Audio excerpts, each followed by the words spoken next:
오늘 본문 말씀을 보면 우리가 이 세상을 사는 동안에 받는 모든 고난이 세 가지로 나누어진다는 걸 알 수가 있습니다. 첫 번째로는 죄가 있어서 받게 되는 고난이 있어요. 죄를 범함으로 말미암아 우리가 이제 죄값을 치르게 되죠. 도둑질을 했다든지 강도질을 했다든지 간음죄를 범했다든지 해서 감옥에 들어가기도 하고 매를 맞게 되기도 하고 많은 고난을 받게 되는 것처럼 이 죄 때문에 당하는 고난이 있어요. 그리고 두 번째로는 하나님을 기쁘시게 하는 선한 일을 하다가도 받게 되는 고난이 있어요. 우리 예수님은 우리를 구원하기 위해서 이 세상에 오셔서 얼마나 많은 고난을 받으셨어요. 예수님은 죄가 있어서 그렇게 고난 받으신 거 아니에요. 우리를 구원코자 하는 그런 선한 뜻, 하나님의 뜻을 이루기 위해서 이 세상에 오셔서 안 받아도 될 고난을 많이 받으시고 또 십자가에 못 박혀 죽기까지 하셨어요. 그래서 우리 예수 믿는 사람들은 자꾸만 죄 짓고 그래가지고 고난받는 그런 사람 되지 말고 예수님을 따르라는 거예요. 예수님을 본받으라는 거예요. 아멘. 예수님처럼 한 영혼이라도 구원하기 위해서 하나님 이 기뻐하시는 선한 일을 하면서 고난을 받는 사람이 되지 죄 짓고 고난받는 사람 되지 말라고. 저와 여러분은 우리 예수님께서 나를 따르라, 나를 본받으라 하는 의미로 이 세상에 오셔서 우리가 어떻게 살아야 할지를 예수님이 보여주셨어요. 그래서 우리는 예수님의 발자취를 따라가야 되는 거예요. 그리고 세 번째로는 아주 애매한 고난이 있어요. 내가 왜 그런 고난을 받아야 되는지 이유를 몰라요. 너무 어떻게 보면 부당해요. 아니 내가 잘못도 하지 않았는데 왜 이런 고난이 오나, 이제 그런 답답한 고난이 있어요. 예를 든다고 하면 옆에 집에서 불이 나가지고 우리 집까지 타버렸어요. 얼마나 억울해. 나는 가만히 차를 세워놓고 있는데 웬 술 먹은 사람이 그냥 차를 몰고 오더니 들이받아버렸어요. 얼마나 억울해요. 얼마나 억울해요. 나는 하나도 잘못한 거 없는데. 우리가 살다가 보면 이런 부당한 고난, 애매한 고난, 이유를 알 수 없는 하나님만이 이유를 아시는 그런 애매한 고난이 많이 있어요. 그런데 죄로 말미암아 고난을 당할 때 믿음이 없는 사람들은 그 고난 받는 것만 생각하고 괴로워합니다. 믿음이 없는 사람, 자기의 죄를 생각하지 않아요. 그리고 왜 내가 이렇게 고생을 하고 내가 왜 이렇게 고난을 받는가, 그것만 생각하고 괴로워해요. 내가 잘못한 게 뭐 있는지 그 생각은 안 해요. 내가 하나님 앞에 바르게 못 산 건 있는지 없는지 그런 생각은 안 해요. 안 해요. 믿음이 없는 사람은 그 생각을 안 해요. 그래서 믿음이 없는 사람의 특징이 뭐냐? 회개를 안 해요. 아무리 고난이 있어도 회개를 안 해요. 그러나 믿음이 있는 사람들은 자기가 받는 고난보다도 자기가 범한 죄에 대한 고민을 하고 괴로워합니다. 이런 사람은 반드시 회개를 합니다. 믿음이 있는 사람과 믿음이 없는 사람의 차이가 여기에서 나타나는 거예요. 그런데요, 믿음이 더 좋은 사람들은 자기의 죄 때문에 지금 고생하고 고난받는 건 생각 안 하고 하나님의 영광을 가리우게 된 것을 생각하고 너무너무나도 괴로워하는 것. 내가 바르게 못 살아서 주님 마음을 아프게 해드리고 하나님 영광 가리우게 된 것, 그것 때문에 너무너무 괴로워해요. 참으로 아름다운 믿음의 사람이에요. 이런 믿음의 사람들은요, 평소에도 이런 기도를 합니다. 아버지 하나님, 나로 말미암아 하나님의 영광을 가리우게 된다고 하면 차라리 나를 좀 미리 불러가 주세요. 내가 죄 짓기 전에 전날 미리 자다가도 죽게 해주세요. 내가 그런 죄를 범하면서까지 살기를 원치 않습니다. 내가 바르게 못 살아서 내가 죄를 범함으로 하나님의 영광을 가리우게 된다면 나는 그렇게 살기 원치 않습니다. 나를 미리 불러가 주세요. 이런 기도를 해요. 이런 기도를 하는 사람들은요, 목숨을 걸고 경건하게 살려고 하게 되고 하나님을 기쁘시게 하면서 거룩하게 살게 됩니다. 여러분들은 모두가 다 이런 성도가 되시기를 축원합니다. 그런데 주님과 복음을 위해서, 하나님을 위해서 사는 사람들에게도 고난이 올 때가 있어요. 이때 믿음이 작은 사람들은 낙심하고 원망을 합니다. 내가 죄를 범한 것도 아니고 내가 전도하러 나갔는데 왜 교통사고가 나노? 도대체 하나님이 살아계시나? 졸고 계시나? 나 같은 사람을 이렇게 교통사고에 나가면 어쩌노? 나같이 주를 위해 사는 사람은 사업도 좀 잘 되게 하시지, 왜 사업이 안 되게 하시노? 믿음이 약한 사람은 낙심하고 원망하고 그래요. 그러나 믿음이 큰 사람들은 주님을 위해서, 복음을 위해서, 하나님을 위해서 살다가 고난을 받게 되면 오히려 기뻐해요. 내가 하나님을 위해서 살다가 이렇게 고난을 받게 되는 걸 영광으로 생각해요. 영광으로. 나 같은 죄인이 이렇게 주님을 위해서 살다가 고난을 받게 됐으니 너무너무 황송하고 너무 감사하고, 그래서 이런 사람들은 그냥 더 열심히 주를 위해서 살아. 고난이 있어도. 사도행전 5장 40절에서 42절까지 보면 사도들이 복음을 전하다가 매를 맞고 그랬을 때 주님을 위해서 받는 이 능력을 영광으로 생각해요. 영광으로. 그래서 집에 있든지 길을 가든지 성전에 있든지 그냥 언제든지 예수는 그리스도라 가르치고 전하기를 쉬지 않았다. 아멘. 고난을 받을 때 더 기뻐하고 더 열심히 하는 거예요. 더 열심히. 이야, 믿음이 대단한 사람이죠. 사도 바울을 보세요. 빌립보에 가서 전도를 했죠. 루디아라고 하는 여인을 구원하고 그랬죠. 그런데 그것에 귀신 들린 여자를, 귀신을 쫓아냈더니 이 귀신 들린 여자가 점치는 여자인데 그 주인이 밥벌이가 이제 끊어지게 되니까 그냥 사도 바울을 붙잡아 가지고 두들겨 패 가지고 감옥에 집어넣었어요. 아니, 복음을 전하다 그런 일이 생긴 거예요. 여러분, 성경에 보면요, 좀 이렇게 이해가 좀 안 되는 거 있죠? 귀신을 쫓아낼 능력이 있다고 하면 핍박하려고 하는 인간도 그냥 한마디면 다 거꾸로지면 좋겠는데 왜 그 사람들은 그렇게 못하느냐 말이에요. 귀신들은 굴복하는데 악한 사람들은 그냥 사도 바울을 그냥 두들겨 패고 그냥 감옥에 집어넣고 그랬다.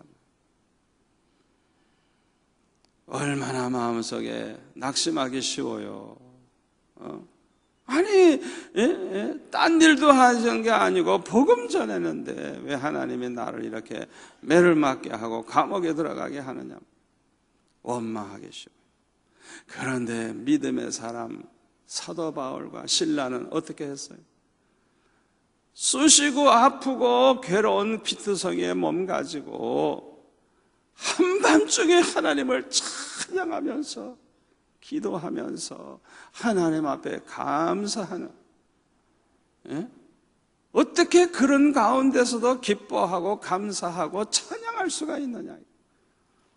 왜? 주님을 위해서 받는 고난을 영광으로 생각하기 때문에.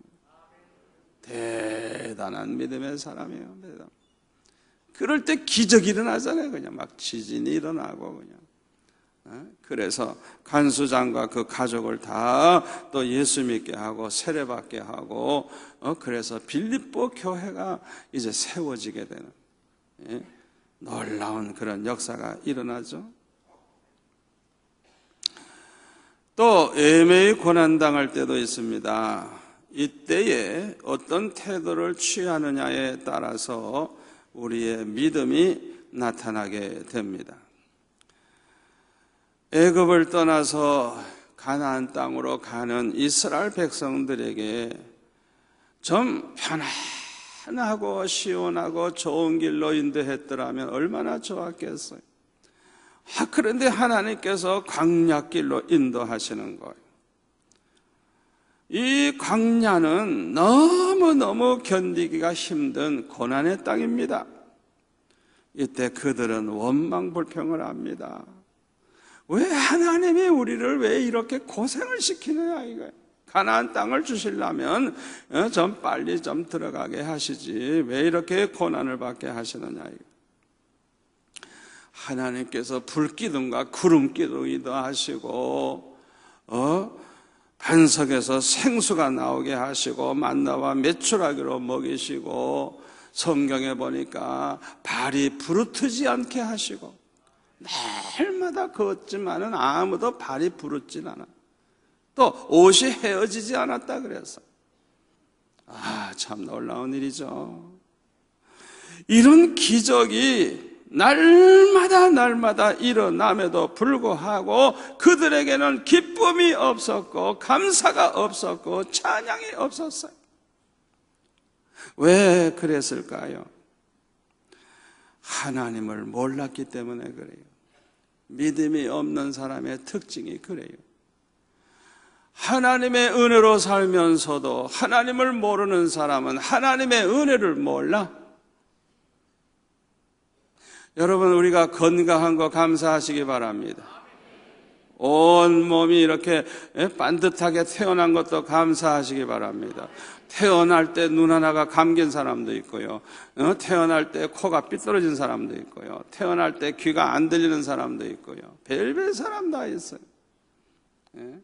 태어나고 보니까 팔다리가 없어, 그런 사람도 있고 별 사람 다 있어요. 믿음이 있는 사람과 없는 사람의 차이는 하나님의 축복, 하나님의 기적 속에 살아도 기쁨이 없어 감사할 줄을 몰라. 그냥 당연하다고 생각하는 거예요. 광야의 이스라엘 백성들이 왜 하나님의 기적 가운데 있으면서도 기쁨이 없고 감사가 없느냐? 하나님이 얼마나 좋으신 분인가, 하나님이 얼마나 전지전능하신 분인가, 하나님이 모든 걸 가장 좋은 길로 인도하시는 분이나 그런 믿음이 없어요. 믿음이 없으니까 그냥 원망불평만 한 거예요. 그러나 욥과 같은 믿음의 사람은 어떻게 합니까? 1장 20절 이하에 보면 그냥 하루 사이에 재산 다 없어지고 10남매도 다 죽고 완전히 쫄딱 망해도요, 이 욥이 일어나서 겉옷을 찢고 머리털을 밀고 땅에 엎드려 예배하며 말하기를 내가 모태에서 알몸으로 나와 싸운즉 또한 알몸이 그대로 돌아가올지라 주신 자도 여호와시요 거두신 이도 여호와시오니 여호와의 이름이 찬송을 받으실지니이다. 이야, 참 대단해요. 대단해. 예? 절대 주권을 가지신 하나님, 주신 이도 하나님이시고 거두어 가시는 이도 하나님이시고, 그 원수에 대한 원망 안 해. 뭐 태풍이 불어가지고 집이 무너져서 그냥 10남매가 다 죽었어도 원망 안 해. 본래 나는 빈몸으로 왔다, 이게 적신으로 왔다, 이게 내가 적신이 돼도 손해본 거 하나도 없다, 이게 왜? 내가 본래 적신으로 왔다가 적신으로 돌아가니까 그동안에 하나님이 주셨던 거 생각만 해도 감사하니까 모든 걸 다 잃어버렸어도 원망불평하지 아니하고 하나님 앞에 찬송할지로다. 이야, 얼마나 멋진 믿음이에요. 예? 이렇게 자기가 죄를 지어서도 아니고 정말 억울하게 부당하게 그런 고난이 왔어도 그 욥은 얼마나 아름다운 그 믿음, 좋은 믿음을 이렇게 보여줬는지 몰라요. 요셉도 형님들에게 노예로 팔려가가지고 고생을 했지만은 성경에 보면 원망불평한 적이 한 번도 없어요. 노예 생활하면서 자포자기하지도 않았어요. 신앙의 지조를 지키면서 경건하게 살아서 날마다 함께 하시는 하나님을 체험하면서 범사에 형통하는 그런 기적 속에서 살았어요. 보디발의 아내가 유혹을 할 때도 그냥 당당하게 뿌리쳐 버리고 신앙의 지조를 지켰어요. 여러분 잘 들으세요. 아무리 부당한 고난을 받고 애매한 고난을 받고 너무너무 답답하고 알 수 없는 고난 속에서 지난다고 할지라도 요셉처럼 신앙의 지조를 지키고 말씀대로 살면 하나님이 책임지십니다. 그 사람은 반드시 모든 것이 전화위복이 된다는 걸 믿으시기를 바랍니다. 지나고 보면 다 축복의 과정이라는 걸 알 수가 있어요. 억울하게 누명 쓰고 감옥에 가도 그게 망하는 길이 아니에요. 요셉처럼 원망불평하지 않고 자포자기하지 않고 말씀대로 살고 거룩하게 살고 죄를 뿌리치고 그렇게 사는 사람, 우리 하나님이 책임지시고 모든 게 축복이 되도록 만드신다는 걸 믿으시기를 바랍니다. 다니엘을 보세요. 바벨론 나라에 포로로 잡혀갔어도 왕이 주는 포도주와 진미로 자기를 더럽히지 아니하기로 뜻을 정하고 그렇게 결단을 내려서, 이거는 죽을 각오하지 않으면 못하는 거예요. 느부갓네살 왕의 명령으로 주는 음식을 거절하는 사람이 누가 살아남겠어요? 죽을 각오하지 않으면 절대로 그걸 거절할 수가 없어요. 그러나 아무리 느부갓네살보다 더한 사람의 명령이라도 우상 앞에 제사 지낸 그걸 어떻게 먹느냐, 이게 어머냐. 차라리 죽으면 죽었지. 여러분, 이렇게 신앙의 지조를 지키는 사람, 이렇게 말씀대로 살려고 하는 사람, 목숨 거는 사람, 이런 사람은 하나님이 책임지십니다. 이런 사람을 하나님은 크게 쓰십니다. 다니엘서 6장 10절에 보면 다니엘은 이제 그 왕의 도장이 찍힌 것을 알고도, 조사가 내린 걸 알고도 기도하지 못하도록 한 걸 알고도 자기 집에 돌아가서 평소처럼 하루에 3번씩 하나님 앞에 기도하면서 하나님 앞에 감사했다는 걸. 이제 죽을 날이 기다리고 있는데도 감사했다는 걸. 대단한 믿음이에요. 대단한 믿음. 이렇게 신앙을 지키다가 고난을 당할 때 감사하는 사람, 얼마나 멋진 믿음을 보여주고 있습니까? 아멘. 창세기 26장에 보면 이삭도 웬일인지 모르지만 갑자기 흉년 들어가지고 기근이 찾아왔어요. 이유를 모르겠어요. 그런데 이 이삭은 기도를 많이 한 것 같아요. 왜? 하나님이 응답해 주셨으니까, 말씀해 주셨으니까. 하나님이 뭐라고 말씀하시는 거 하니, 내가 너에게 지시하는 땅에 거하라. 애굽으로만 내려가지 마라.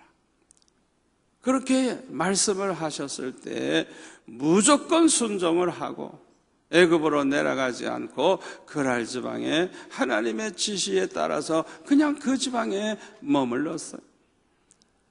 그랬더니 그 해에, 흉년든 그 해에 농사를 지어가지고 100배의 축복을 받아가지고 마침내 거부가 됐다죠. 거부가.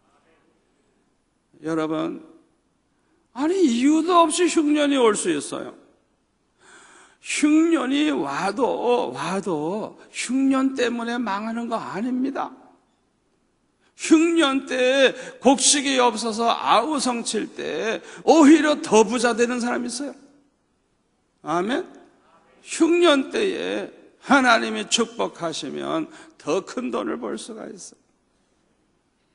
그런데 하나님께서 이삭을 특별히 그 농사짓는 땅에 하나님께서 샘이 솟아나오게 하셨는지 모르지만은 글쎄 흉년 들어가지고 야단법석을 하는데 이삭이 농사짓는 그 땅은 100배의 소득을 얻어가지고 거부가 됐다는 거예요. 남이 다 망할 때 더 잘 되면 그게 더 엄청난 그게 축복이 되죠. 쌀값이 몇 배로 뛸 테니까. 아멘. 하나님의 방법은 너무너무 오묘한 거예요. 여러분이 이삭과 같이 우리에게 사업에 어려움이 오고 기근이 오고 흉년이 올 때 이삭처럼 하나님 앞에 엎드려 기도하고 하나님 말씀 듣고 그대로 순종하는 사람, 하나님이 책임지십니다. 책임지십니다. 흉년이 100배의 축복받는 해가 될 수 있습니다. 이 하나님의 절대 주권, 하나님이 축복하면 흉년 들어도 축복받는 거예요. 아무리 세상 경제가 난리를 쳐도 상관없어요. 하나님이 축복하시면 잘 되는 거예요. 고난의 때, 이렇게 고난의 때는 우리의 믿음을 보여줄 기회입니다. 여러분들에게 어떤 고난이 지금 있습니까? 어떤 고난을 가지고 오늘 밤 이 자리에 나오셨습니까? 여러분의 믿음을 보여줄 기회입니다. 위대한 믿음의 사람들처럼 여러분들에게 이렇게 고난이 있을 때 하나님을 감동시키는 그런 믿음을 보여주며 살아가시기를 바랍니다. 이 고난의 때가 더 큰 축복의 때로 바뀔 것입니다. 두 번째로는 기도 응답이 안 되고 있을 때가 우리의 믿음을 보여줄 기회입니다. 우리 하나님께서는요, 어떤 때는 기도를 너무 빨리 응답하셔가지고요, 글쎄 새벽 예배 나와서 기도했는데 10시쯤에 다 이루어졌어. 얼마나 빨리 이루어졌는지. 우리 권사님 중에 한 분이 땅을 빨리 팔아야 될 그런 일이 생겼어요. 그 빨리 팔아가지고 돈을 좀 써야 되는데, 새벽에 나와서 기도하시면서 아버지 이 땅을 팔리게 해주세요. 계약만 하게 되면 계약금은 하나님 앞에 무조건 드리겠습니다. 그리고 기도했어. 그래가지고 그렇게 작정을 하고 기도했는데 10시에 팔려버렸어. 그래가지고 저한테 전화를 하신 거예요. 목사님, 필요한 거 뭐 없어요? 그래서 필요한 게 뭐 있어요? 다 있는데 없는 거 빼놓고 다 있는데. 글쎄요, 필요한 게 별로 없는데요. 목사님 생각 좀 해보세요.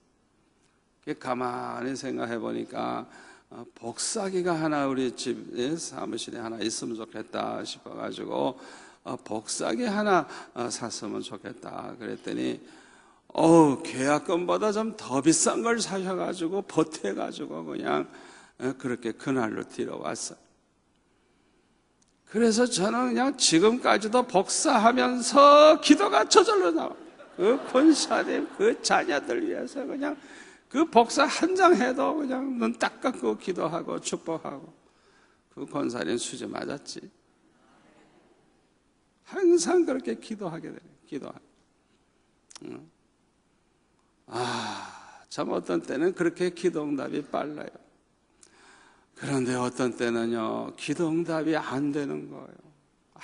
아무리 기도해도 하나님의 침묵을 지키시는 거예요. 여러분 잘 들으세요. 바로 하나님의 침묵을 지키고 응답 안 하실 때가 우리의 믿음을 보여줄 기회입니다.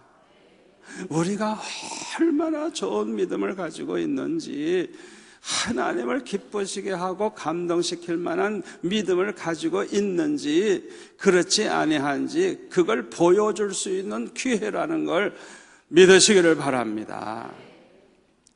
우리가 기도 응답이 안 되고 있으면요, 별별 생각이 다 들어와요. 막 부정적인 생각이 막 떠올라요. 아이고 하나님이 멀리 떠나셨나, 아이고 하나님이 나를 싫어하시나, 하나님이 나를 버리셨나, 하여튼 별별 생각이 다 드는 거예요. 왜 하나님이 내 기도를 안 들어주실까? 여러분, 하나님이 응답하지 아니하시고 계실 때, 침묵하실 때는 내 안에 전쟁이 일어나는 때입니다. 나 자신과 자기 자신과 싸우는 시간이에요. 두 가지 생각이 그냥 막 떠오르는 거예요. 믿음의 생각과 믿음 없는 생각, 부정적인 생각과 긍정적인 생각. 하나님은 반드시 응답하신다, 하나님은 반드시 축복하신다, 이런 믿음의 생각도 들어오지만 한쪽에서는 아이고 하나님이 나를 버리셨나 봐, 하나님이 나를 떠나셨나 봐, 아이고 응답을 안 해주시나 봐, 이렇게 해가지고 이 두 가지 생각이 그냥 막 싸우는 거예요. 그래서 내가 부정적인 생각을 따라가느냐, 긍정적인 생각을 따라가느냐, 이게 이제 내 믿음이 갈리는 거예요. 아주 중요한 시간이에요. 그래서 우리가 응답을 오래 늦게 받아도 끝까지 믿음으로 끝까지 하나님을 기쁘시게 하면 그 사람의 믿음이 더 위대함을 보여주는 기회가 되는 거예요. 아멘. 그러나 믿음이 없는 사람들은 이렇게 응답을 받지 못할 때 하나님의 영광을 가리우게 돼요. 엘리 제사장 때는요, 너무너무 죄악이 관영했어요. 홈리와 비누아스는 그냥 아주 불량배야, 불량배. 이거는 제사장이, 이거는 하나님도 모르고 아주 형편없는 인간들이에요. 별별 짓을 다 했어요. 그런데 엘리 제사장 때는요, 아예 영적으로 어두운 시대예요. 어두운 시대. 사무엘상 3장 1절에 보면 아이 사무엘이 엘리 앞에서 여호와를 섬길 때에는 여호와의 말씀이 희귀하여 이상이 흔히 보이지 않았더라. 하나님이 말씀하지 않아요. 응답이 없어요, 전혀. 그 다음에 엘리의 눈이 점점 어두워가서 잘 보지 못하는 그때에 영육이 아울러 다 어두워져 있어. 영적으로도 어둡고 육신도 어둡고 육신의 눈도 어둡고 그야말로 아주 캄캄한 어두움에 그런 빠져있는 그런 때예요. 그런데 엘리 제사장의 태도를 보세요. 두 가지가 없어요. 두 가지. 첫째는 기도 생활이 없어요. 기도 생활. 엘리가 하나님 앞에 기도했다는 게 없어요. 또 하나는 뭐가 없느냐? 회개가 없어. 회개가 없어. 하나님께서 사무엘을 통해서 홈리와 비느하스의 죄를 지적하고 그로 말미암아 그 집안이 어떻게 망할 것을 말을 해도 회개를 하지 않아. 여러분, 이런 태도는요, 망할 사람의 태도입니다. 믿음이 없는 걸 보여주는 거예요. 믿음이 없는 사람은요, 기도가 없고요, 회개가 없어. 이런 사람은 소망이 없어요. 사무엘상 3장 18절에 보면 사무엘을 통해서 아주 자세하게 앞으로 엘리 집안이 어떻게 멸망할 것을 말씀해 주셨는데 이렇게 말을 합니다. 그가 이르되 이는 여호와시니 선하신 대로 하실 것이니라. 이렇게 말 한마디 했지. 가슴을 치고 울면서 자기와 자손들이 멸망할 것, 저주받을 것 생각하면서 금식하고 기도하고 회개하고 그게 없어. 이게 믿음이 없는 사람들의 이 특징이에요. 여러분, 하나님께서 이렇게 참으로 책망하시고 이렇게 하나님이 말씀하실 때는 하나님 앞에 그냥 퍽싹 엎드려야 되는 거예요. 아멘. 사울 왕도 보면은 하나님께서 응답을 하지 아니하시니까 계속해서 기다리고 하나님 앞에 부르짖어야 되는데 그렇게 하질 않아요. 왜 그러느냐 하면 이 부정적인 생각 때문에 그런 거예요. 부정적인 생각. 그래서 이 사무엘상 28장 4절에 보면은 블레셋 사람들이 그냥 모여가지고 이제 치려고 하니까 이 블레셋 군대를 보고 두려워가지고 그 마음이 그냥 막 부들부들 떨렸어요.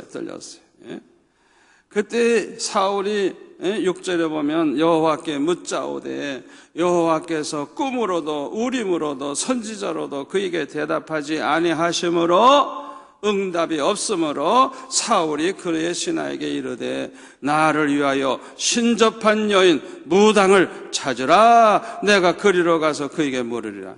세상에 이런 얌체가 어디 있어요? 이런 어리석은 사람이 어디 있어요?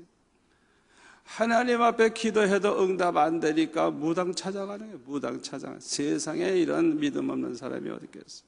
이게 망하는 이유예요. 망하는 이유.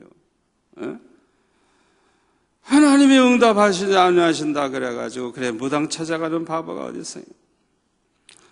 그러나 믿음의 사람 아브라함을 보세요. 아브라함은 어떻게 했는가 보세요. 로마서 4장 17절에 보면은 내가 너를 많은 민족의 조상으로 세웠다 하신 것 같으니 그가 믿은 바 하나님은 죽은 자를 살리시며 없는 것을 있는 것으로 부르시는 이시니라. 아브라함이 바랄 수 없는 중에 바라고 믿었으니 이는 내 후손이 이 같으리라 하신 말씀대로 많은 민족의 조상이 되게 하려 하심이라. 그가 100세나 되어 자기 몸이 죽은 것 같고 사라의 태가 죽은 것 같음을 알고도 믿음이 약하여지지 아니하고 믿음이 없어서 하나님의 약속을 의심하지도 않고 믿음으로 견고하여져서 하나님께 영광을 돌리며 약속하신 그것을 또한 능히 이루실 줄을 확신하였으니 그러므로 그것이 그에게 의로 여겨졌느니라. 아멘. 여러분, 아브라함이 하나님 앞에 기도한 것이 이상하게 이루어지질 않는 거예요. 그런데 얼마나 응답이 안 되고 있었느냐. 25년 동안 75세에 부름받은 이 아브라함이 하나님으로부터 얼마나 엄청난 축복을 받았어요. 네 자손이 하늘의 별과 같이 큰 민족을 이룰 것이고 엄청난 약속을 받았어요. 그런데 애도 못 나. 그러면 누구나 다 의심할 수가 있고, 아이고 내가 헛소리 들었나? 아이고 내가 귀신의 소리 들었나? 얼마나 의심하기 쉬워요. 생각해 보세요.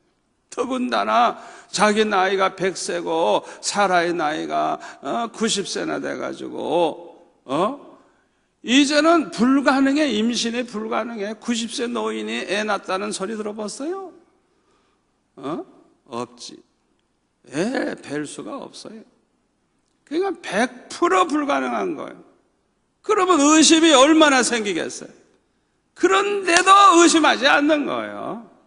우리 하나님은 전지전능하신 분이니까 능히 내가 100세가 되고 아내가 90세가 돼도 능히 이루시리라 하는 믿음.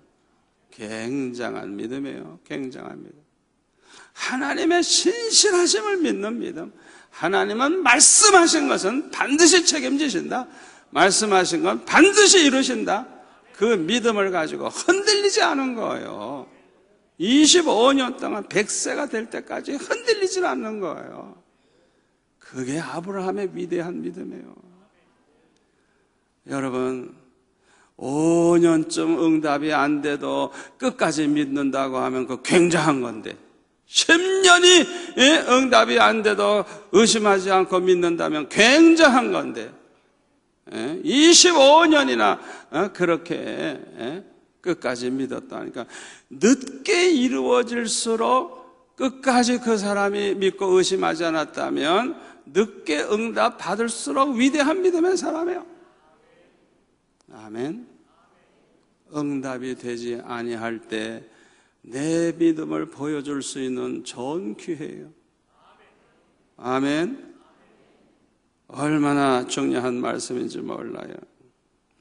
다윗도 기도 응답이 안 돼가지고 하나님 앞에 답답해서 시편 1절에 보면 이렇게 기도했어요. 여호와여 어찌하여 멀리 서시며 어찌하여 환난 때에 숨으시나이까. 악한 자가 교만하여 가련한 자를 심히 압박하오니 그들이 자기가 베푼 꾀에 빠지게 하소서. 그러니까 지금 아주 그냥 너무너무 위험한 그런 때에 하나님이 꼭 숨어 계신 것 같아. 멀리 계신 것 같아. 안타까워서 이런 기도를 하죠. 또 시편 13편 1절에 보면 여호와여 어느 때까지니까 나를 영원히 잊으시나이까. 주의 얼굴을 나에게서 어느 때까지 숨기시겠나이까. 나의 영혼이 번민하고 종일토록 마음에 근심하기를 어느 때까지 하오며 내 원수가 나를 치며 자랑하기를 어느 때까지 하리이까. 여호와 내 하나님이여 나를 생각하사 응답하시고 나의 눈을 밝히소서. 두렵건대 내가 사망의 잠을 잘까 하오며 두렵건대 나의 원수가 이르기를 내가 그를 이겼다 할까 하오며 내가 흔들릴 때에 나의 대적들이 기뻐할까 하나이다. 나는 오직 주의 사랑을 의지하여 싸우니 나의 마음은 주의 구원을 기뻐하리이다. 내가 여호와를 찬송하오리니 이는 주께서 내게 은덕을 베푸심이로다. 아멘. 이 아브라함도 기도 응답을 받지 못해가지고 이렇게 안타까워서 부르짖을 때가 있었는데 이렇게 하나님 앞에 기도하면서 끝까지 낙심하지 않고 이 다윗이 승리하는 걸 볼 수가 있어요. 끝까지 낙심하지 말고 믿음으로 승리하는 성도가 되시기를 바랍니다. 제가 욥기를 쭉 보니까요, 이 욥의 믿음이 대단한 사람이에요. 대단한 사람. 아니 하나님께서 그렇게 모든 재산 다 거둬가시고 자식도 다 거둬가시고 욥의 몸까지 병들어가지고 그냥 욥기를 보면요, 그냥 그냥 온 몸이 새카매지고 그냥 살은 다 빠지고 그냥 이 껍데기만 이렇게 얹혀 있는 그런 모습으로 그냥 이 욥이 얼마나 비참한 꼴로 있었는지 몰라요. 그러니까 그냥 많은 그런 세월을 그렇게 보내는 거예요. 그렇게 하나님이 아무리 기도해도 응답도 하지 않고 하나님이 치료도 안 해주고 그럴 때 얼마나 낙심하기 쉬워요. 그런데 성경에 보니까요, 이 욥이 이 믿음의 말을 했어요. 믿음의 말. 언제나 믿음의 말을 하시기 바랍니다. 응답이 안 돼도 믿음의 말을 하세요. 하나님은 축복하신다. 하나님은 날 사랑하신다. 하나님은 더 잘되게 하신다. 더 큰 축복을 주신다. 언제나 이런 믿음의 말을 하는 게 중요해요. 이 욥이 어떤 말을 했는가 제가 찾아서 소개를 해드리겠습니다. 욥기 13장 23절에 보면은 나의 죄악이 얼마나 많으니까 나의 허물과 죄를 내게 알게 하옵소서. 주께서 어찌하여 얼굴을 가리시고 나를 주의 원수로 여기시나이까.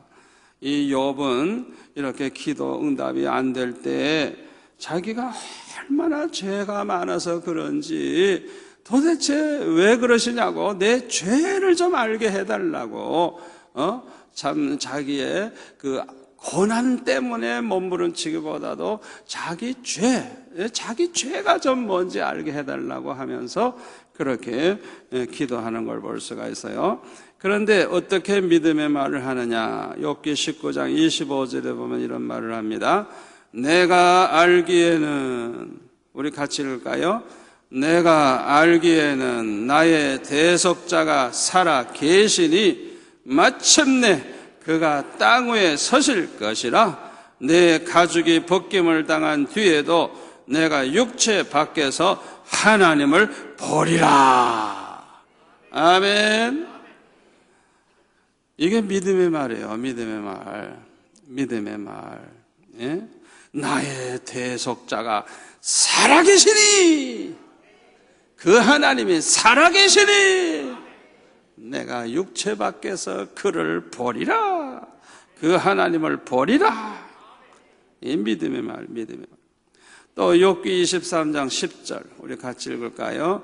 그러나 내가 가는 길을 그가 아시나니 그가 나를 단련하신 후에는 내가 순금같이 되어 나오리라. 아멘. 욥은 자기 앞길을 몰라요. 그러나 하나님은 다 알고 계신다 이거예요. 내가 가는 길을 다 아신다 이거예요. 언제 내가 이 길이 끝날지 하나님은 다 아신다 이거예요.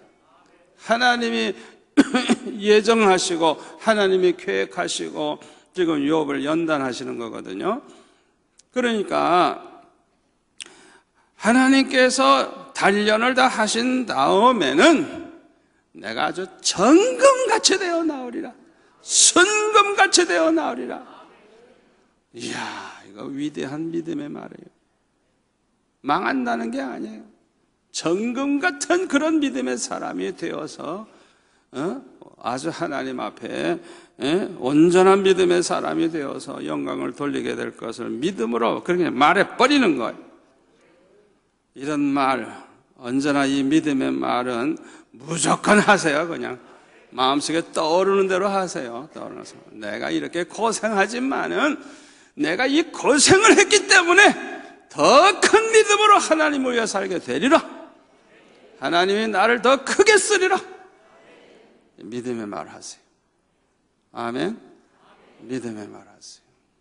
언제나 우리 하나님은 얼마든지 우리를 회복시키시고 얼마든지 잘되게 하시고, 사람이 볼 때는 불가능해도 하나님에게는 불가능이 없어요. 그냥 믿음의 말을 그냥 하나님 생각하면 무슨 말도 할 수 있는 거예요. 하나님에게는 불가능이 없으니까. 욥기 23장 13절에 보면 또 이렇게 말합니다. 그는 뜻이 일정하시니 누가 능히 돌이키랴? 그의 마음에 하고자 하시는 것이면 그것을 행하시나니 그런즉 내게 작정하신 것을 이루실 것이라. 이 욥의 그 믿음을 보여주는 거예요. 하나님의 뜻은 정해져 있어. 하나님의 뜻이 있어서 이렇게 하나님이 행하시는 건데, 이 하나님의 뜻은 아무도 돌이킬 수 없다는 거예요. 하나님 마음의 생각, 계획대로 하나님은 다 하시고자 하시는 대로 하나님은 행하시는 분이라는 거예요. 그러니까 그 하나님께서 욥에게 작정하신 그것을 이루실 것이라 이거예요. 그러니까 모든 게 하나님의 뜻대로 된다고 하는 그 믿음을 가지고 있는 거예요. 잘 들으세요. 하나님의 뜻은 가장 좋은 뜻이요, 가장 잘 되는 것이요, 가장 완전한 것이요, 가장 복된 것입니다. 여러분, 하나님을 신뢰하시기를 바랍니다. 욥은 참 이렇게 기도 응답을 받지 못해 가지고 얼마나 어려움을 많이 겪었는지 모릅니다만은 하나님의 음성을 이제 욥기 38장인가 그때부터 하나님의 폭풍 중에서 나타나 말씀하시기 시작하는데, 이 하나님의 음성을 듣기 시작하면서 하나님의 책망을 듣고 이렇게 하면서 이 욥이 이제 다 모든 고민이 사라지고 해결이 되는 걸 볼 수가 있어요. 하나님의 그 한마디 말씀을 듣지 못해가지고 그렇게 고생을 했는데 하나님의 음성을 듣는 그 순간부터 해결이 된 거예요. 그런데요, 잘 들어보세요.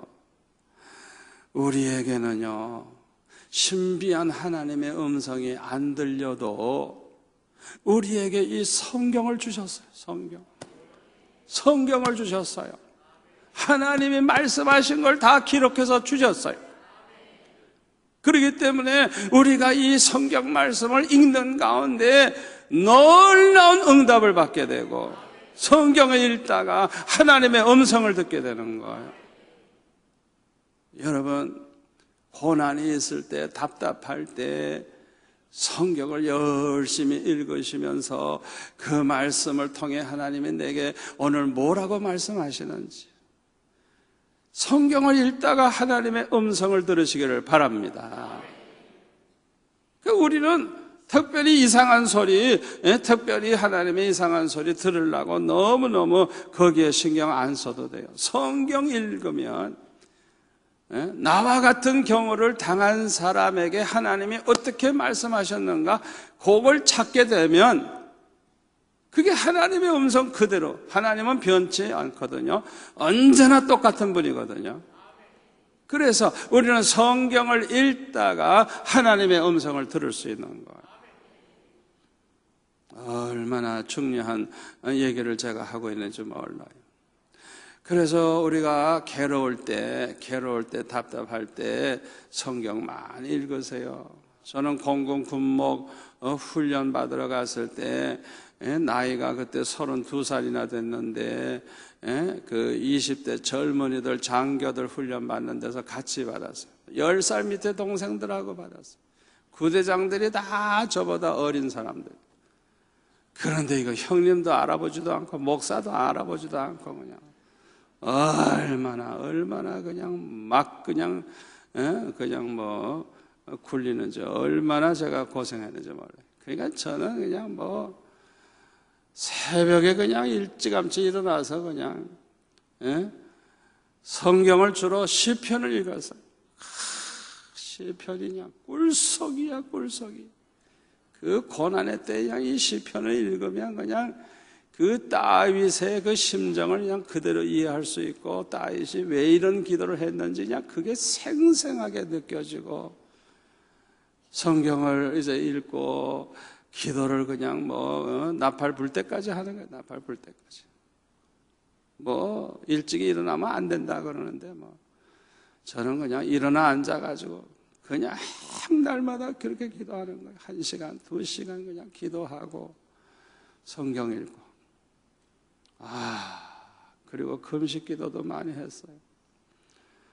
다른 장병들은 한 그릇 먹는 것도 모자라가지고 제가 안 먹고 이러고 있으면요 그냥 잽싸게 그냥 이렇게 바꿔요. 얼마나 빨리 바꾸는지 그냥 걸리면 얻어 터지거든요. 그래서 저는 안 먹을 때가 많았어요. 정말 고난의 때는 금식해가면서 기도해야 할 때 그때 하나님께서 얼마나 많은 은혜를 주시고 얼마나 간증거리가 많은지 몰라. 간증할 게 너무너무 많아요. 참 희한하게도요 이렇게 식사 때마다 이렇게 이제 쭉 서서 이렇게 이제 밥을 이제 받아가지고 가잖아요. 이제 장교들은 장교 따로, 이제 사병은 사병 따로 이제 다른데, 우리는 이제 장교들만 쫙 이렇게 받아서 가잖아요. 근데 누가 그 밥을 퍼주든지 간에 제 순서가 오면은 이제 처음에는 그냥 똑같이 그렇게 이제 퍼요. 그래서 나는 그냥 뭐 다 먹지도 않는 사람이니까 그냥 주는 대로 이렇게 받아가지고 갈라 그러잖아요. 갈라고 하다가 이 사람이 이렇게 보는 순간에 딱 뺏어가지고 2배로 담는 거. 세상에 먹지도 않는 거. 언제나 2배. 그 사람에게 나중에 좀 물어봐야 돼. 당신 왜 그렇게 했는지. 희한한 일이 벌어지는 거예요. 주님이 얼마나 특별 대우를 하시는지. 야, 여러분, 우리가 하나님을 사랑하는 마음 가지고 하나님을 기쁘시게 하면 하나님이 구별하시는 걸 보여주는 거예요. 구별하는 거. 참 그런 일을 그냥 날마다 경험하여 날마다 얼마나 감사한지. 제가 82년도에 리폼도 신학교에 가서 공부할 때도요, 다 백인 목사님들이에요. 그 제가 이제 한국에서 갔는데 전체가 거기 대학교가 있어요. 또 대학교가 있어가지고 기숙사에 다 집어넣어가지고 거기서들 차를 몰고 와서 이제 공부하고 가고 하는데, 저는요, 저도 학생인데 똑같은 기숙사비 그렇게 내는데, 그 강사로 온 교수들 이런 분들이 있는 학교 안에 화이트하우스라고 교수들이 머물면서 이렇게 강의하는, 저한테는 그 방을 주는 거야. 그러니까 옆에 교수들이 있는 그 방을 전 주는 거예요. 나 부탁도 한 적 없어요. 하나님께서 그렇게 특별 대우를 하시는 거예요. 이야, 그래서 우리가 언제나 믿음을 가지고 어떻게 하나님을 기쁘시게 할까, 어떻게 하나님 뜻대로 살까, 그런 마음을 가지고 언제나 살면 하나님이 그냥 그 기뻐하시는 사인을 여러 가지 방법으로 보여주시는 거예요. 자, 3번째로 하나님의 책망을 들을 때에도 우리의 믿음을 보여줄 기회입니다. 하나님이 책망하실 때가 언제냐? 우리의 죄를 깨닫게 하시는 순간입니다. 어떤 때는 하나님이 말씀을 하셔서도 깨닫게 하지만은 스스로 깨닫게 할 때가 있어요. 이게 사실은 하나님이 깨닫게 하신 거예요. 하나님이 죄를 깨닫게 하실 때가 바로 우리의 믿음을 보여줄 기회입니다. 열왕기상 11장 6절 이하에 보면은 솔로몬이 우상 숭배를 많이 합니다. 그래가지고 거기 9절에 보니까 솔로몬이 마음을 돌려 이스라엘 하나님 여호와를 떠났다 그랬어요. 하나님께서 막 진노를 하셨대요. 일찍이 그에게 2번이나 하나님이 나타나서 책망을 하셨대요. 다른 신을 따르지 말라 말씀하셨지만은 그 하나님의 명령을 지키지를 아니하고 회개를 하지 않은 거예요. 하나님께서 이렇게 죄를 지적해 주시고 책망하시면 이럴 때는 무조건 엎드려 회개하고 하나님 앞에 용서를 받아야 되는데, 믿음이 없는 사람은 죄를 깨달아도 회개할 생각을 안 하는 거예요. 그래가지고 결국에는 나라가 두꺼가리가 되고 나중에는 다 망하고 마는 것이죠. 히스기야도 이사야 39장 4절에 보면은 이 히스기야가 나중에 교만해가지고 책망받은 일도 있었는데요. 그 자기가 죽을 병에 걸렸다가 하나님의 은혜로 15년 연장함을 받았을 때 그걸 축하하기 위해서 바벨론 왕이 사절단을 보낸 거예요. 그럴 때 이 어리석은 이 히스기야 왕이 궁전에 있는 모든 창고에 있는 보물을 하나도 빠짐없이 다 보여주며 자랑을 했어요. 그러니까 거기 5절에 보면 이사야가 히스기야에게 이렇게 책망합니다. 왕은 만군의 여호와의 말씀을 들으소서. 보라, 날이 이르리니 내 집에 있는 모든 소유와 내 조상들이 오늘까지 쌓아둔 것이 모두 바벨론으로 옮김바 되고 남을 것이 없으리라. 여호와의 말이니라. 또 내게서 태어날 자손 중에서 몇 집 사로잡혀 바벨론 왕궁의 환관이 되리라 하셨나이다 하니. 자, 이 히스기야 태도를 보세요. 히스기야가 이사야에게 이르되 당신이 이른바 여호와의 말씀이 좋소이다 하고 또 이르되 내 성전에는 평안과 경거함이 있으리로다 이러고 넘겼어요. 세상에 이게 올바른 태도입니까? 지금 나라가 이제 망할 걸 말씀하시고 모든 보물을 다 뺏길 걸 말씀하시고 자손들이 환관이 될 걸 말씀하셨으면 그냥 통곡을 하고 죽을 병 걸렸을 때와 똑같이 하나님 앞에 부르짖고 매달리고 그랬어야 되는데 얼마나 태연해요. 얼마나 태연해. 여러분, 믿음이 식으면, 믿음이 작아지면 이런 태도를 보이는 거예요. 그러니까 그 결과 어떻게 돼요? 므낫세라고 하는 그 자식을 갖다가 신앙으로 키우질 못해가지고 자기가 죽을 때 12살 된 이 아이를 갖다가 왕으로 세우는데 그냥 이 어린 게 그냥 왕이 되자마자 그냥 뭐 우상이란 우상을 다 끌어다가 그냥 성전에다가 다 들여다 놓고 그냥 뭐 못할 짓을 하잖아요. 그러니까 이 히스기야가 이런 미지근한 태도 자체가 비극을 벌써 비극이 기다리게 만든 거예요. 여러분, 하나님이 책망하실 때, 하나님의 죄를 깨닫게 하실 때 우리의 믿음을 보여줄 기회인데 이런 솔로몬처럼 히스기야처럼 그런 태도 가지면 안 됩니다. 아멘. 안 돼요. 욥은 하나님께서 말씀하시면서 책망하실 때 욥은 하나님 앞에 회개했어요. 42장 6절에 보면 그러므로 내가 스스로 거두어드리고 티끌과 제 가운데서 회개하나이다. 욥은 하나님 앞에 회개를 하는 걸 볼 수가 있어요.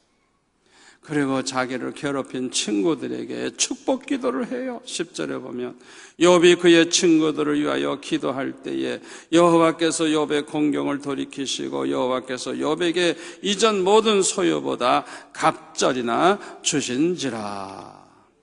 아멘. 아멘. 이렇게 철저히 회개하고 자기를 괴롭힌 친구들을 축복하는 이 욥에게는 갑절의 축복이 찾아왔어요. 다윗은 책망 들을 때 어떻게 했느냐?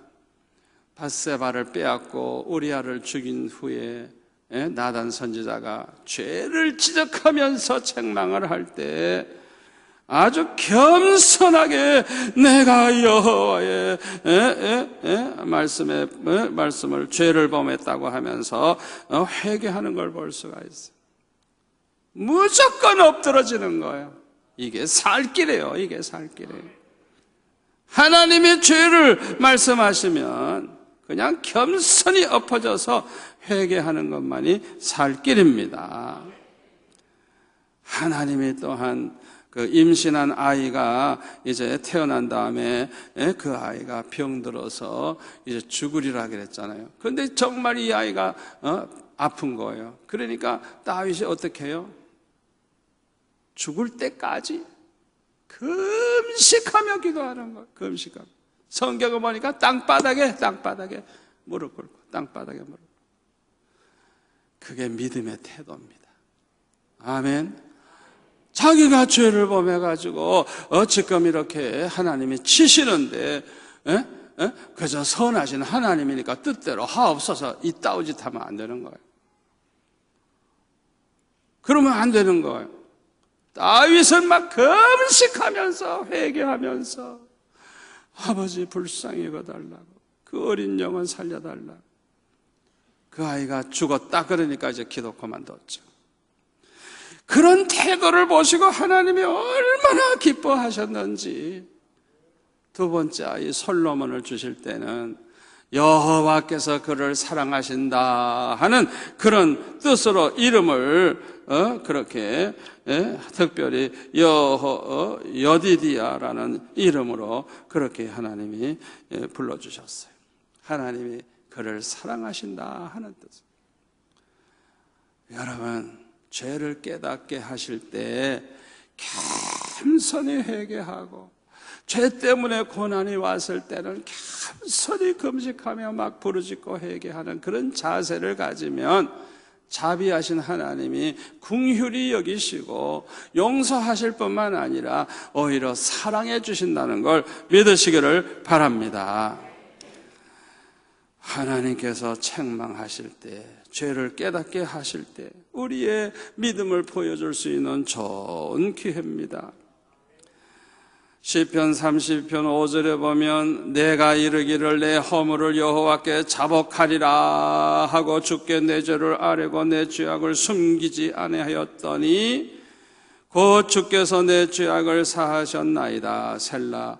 이로 말미암아 모든 경건한 자는 주를 만날 기회를 얻어서, 여기 2번이라 썼죠? 주를 만날 기회를 얻어서 주께 기도할지라. 진실로 홍수가 범람할지라도 그에게 미치지 못하리라. 여기 주를 만날 기회라고 했는데 거기에 관주에 보면 뭐라고 해석하냐 하면 죄를 깨달을 때에, 그런 뜻입니다. 우리가 죄를 깨달을 때는 하나님이 우리 가까이 지금 계시는 거예요. 아멘. 그래서 그 가까이 계셔서 그 빛을 비춰주시기 때문에 내 죄가 보이는 거예요. 드러나는 거예요. 드러나는 거예요. 그래서 이때야말로 하나님이 가까이 계시기 때문에 주님을 만날 기회라는 거예요. 이런 때는 기도해야 할 때입니다.